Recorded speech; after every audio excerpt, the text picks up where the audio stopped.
Bayangkan, tiket konsert Bidu Anita Negara habis terjual dalam masa kurang dari sebulan. Ramai peminat tak sempat dapatkan tiket, ada yang sampai bersila di luar stadium hanya untuk mendengar muzik dari jauh.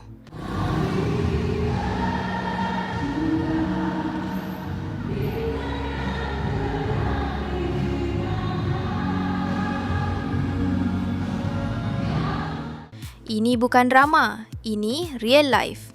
Legacy 30, konsert mega sempena 30 tahun kerjaya Siti Nurhaliza telah menjadi fenomena luar biasa. Tapi, apa yang menyebabkan drama tiket ini jadi topik trending seluruh Malaysia?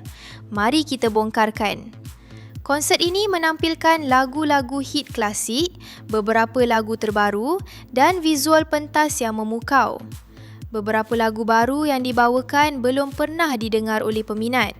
Jadi, sesiapa yang hadir adalah antara yang paling bertuah.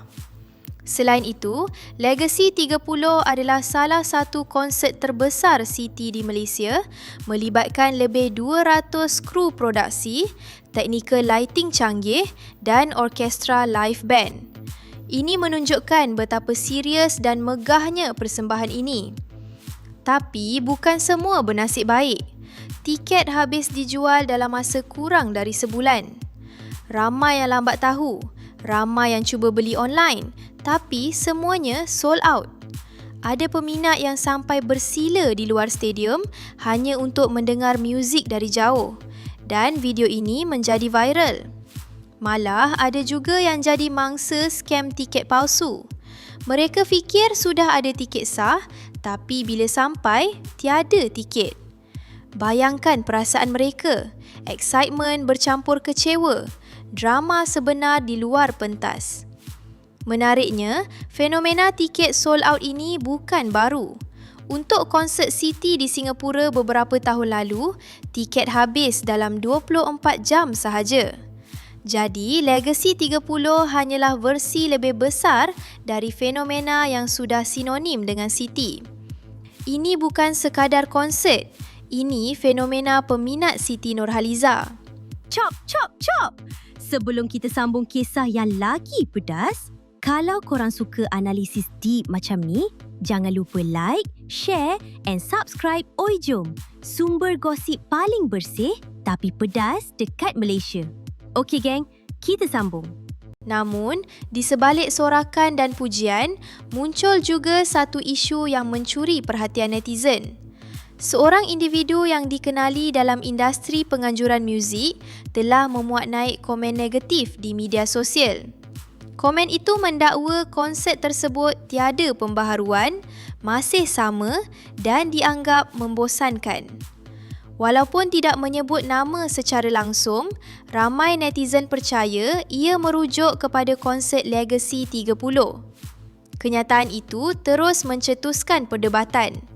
Kenapa konsert yang dipuji puluhan ribu penonton masih dikritik?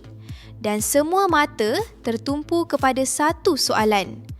Bagaimana Siti Nurhaliza akan bertindak balas? Jawapan Siti, tenang, berkelas dan penuh gaya. Di aplikasi Threads, Siti memuat naik status berbunyi, "Kenapa dia buat begitu? Apa salah saya pada dia?" Menariknya, ayat itu diselitkan bersama lirik lagu Jerat Percintaan, seolah-olah mengusik, bukan menyerang. Respon ini membuatkan ramai netizen tersenyum. Bukan marah, bukan defensif, tapi matang dan selamba. Isu ini menjadi perbualan bukan kerana kritikan itu semata-mata, tetapi kerana cara Siti menanganinya. Seorang legenda yang masih memilih untuk tenang, rendah diri dan berlapang dada. Konsert ini membuktikan bahawa Siti Nurhaliza bukan sahaja legenda, tapi ikon hiburan sejati di Malaysia.